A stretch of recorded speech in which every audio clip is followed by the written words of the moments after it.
The Bitcoin bonanza continues. After a wild day yesterday, Bitcoin exchanges halted trading this morning, saying that they needed a cool down period before trading could resume because they were overwhelmed with traffic. You think all this craziness would be enough to make anyone question the safety of virtual currency. But our next guests say not so fast. They run the first bar in New York City to accept Bitcoins, and they think this could be the wave of the future. Joining me now is Alex Lichtenstein. He is co-owner of the bar Ever, and we have Charlie Shrem, also a co-owner of Ever, and the COO of Bitcoin payment processing company BitInstant.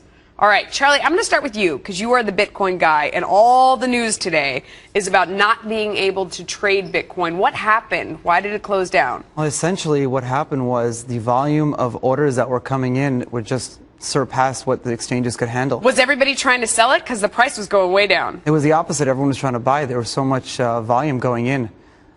Yesterday was one of our highest volume days that we've ever seen before. It's going to reopen at 10 p.m. tonight Eastern time, right? Between 9 and 10, yeah. Between 9 and 10. Is it going to crash? Is it going to go higher? Tell our audience what you think is going to happen. I think it's going to go higher. I mean, just look, all the order books are open. You can go see them, and there are a lot of orders coming in, and volume is high. People want to put money in. I think a lot of people now don't really know what the price is because the exchanges are off. So you're seeing a lot of people doing private deals like selling and buying. It's been a crazy day today. I haven't slept in like 40 hours. You've just been tearing your hair out trying to figure out what's going on. So in light of all that, let me ask you, Alex, how can you possibly run a bar based on a currency that is fluctuating like this? How do you even price a drink? A couple of things. First of all, the bar isn't running based on Bitcoin, so we just accept them as payment.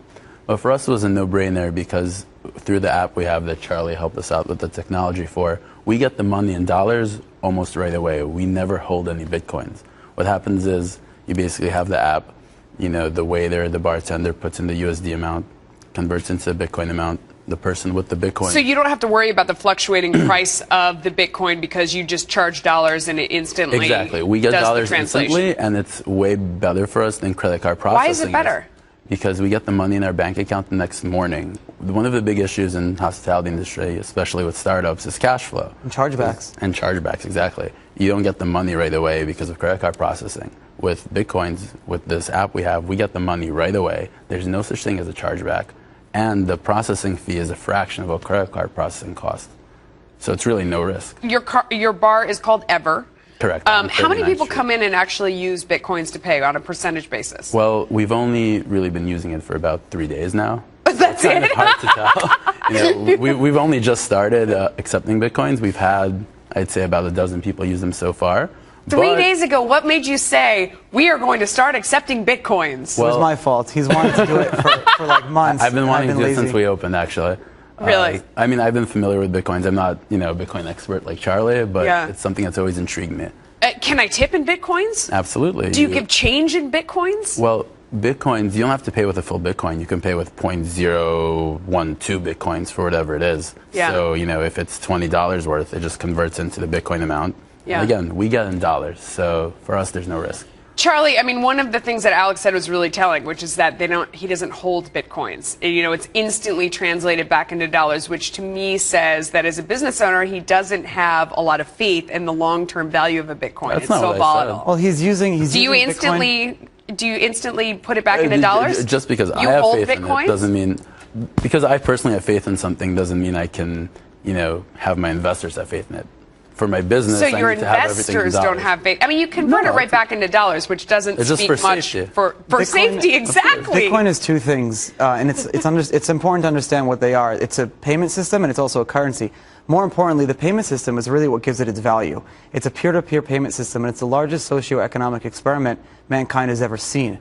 So what they're doing is they're not using it for the currency. They're using it for the fact that the payment system allows for anyone around the world. Okay, but what is the point of having peer-to-peer payment? Because this is what a lot of people are saying, that it's about not being traceable, it's about buying and selling illegal things, it's about not paying taxes, the government not knowing what you're doing. I mean, all these things can be wonderful. I'm just wondering, is that what this is about? No, it's a common misconception, actually. Bitcoins are not anonymous. They're private. It's a major difference. Every Bitcoin transaction can be traced back to the first Bitcoin transaction. So what does it mean to be private? What's the advantage of that? Meaning that no one if someone's going to the bar and paying in Bitcoin, his wife, girlfriend, anyone who wants to know what he's buying is not going to see that purchase now on a credit card bill and say, whoa, what were you buying? Why were you at this bar? It's a lot different. What about the government? Do they know where you're spending money?